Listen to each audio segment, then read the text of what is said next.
Aladdin Creations. When you examine a peripheral blood smear, sometimes a single white blood cell can reveal a serious nutritional problem. One of the earliest and most important clues is a cell called the hypersegmented neutrophil. What is a hypersegmented neutrophil? A hypersegmented neutrophil is a mature neutrophil that has too many nuclear lobes. Normally, a neutrophil has 3 to 5 nuclear lobes. If a neutrophil has 6 or more lobes, it is considered hypersegmented. This is not an immature cell. It is a fully mature neutrophil with abnormal nuclear segmentation.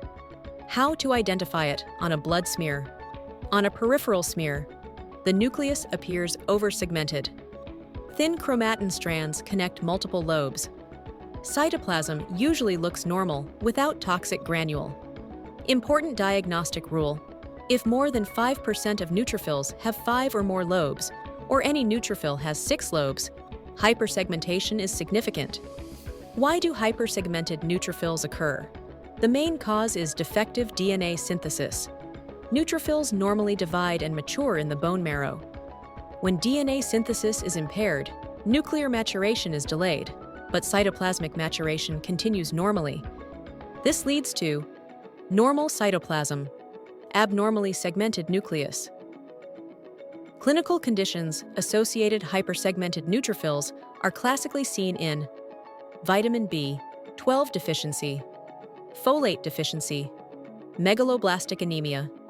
They may also be seen in some cases of myelodysplastic syndrome, rarely with certain drugs affecting DNA synthesis. Very important exam point: hypersegmented neutrophils often appear before anemia develops, making them an early diagnostic clue.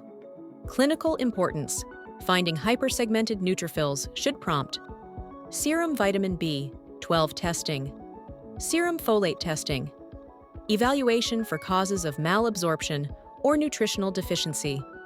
They help differentiate megaloblastic anemia from other causes of macrocytosis. If you found this explanation helpful, don't forget to subscribe to Aladdin Creations for more clear, exam-oriented hematology videos, blood smear interpretation, and medical laboratory topics explained simply. Thank you for watching, and I'll see you in the next hematology lesson.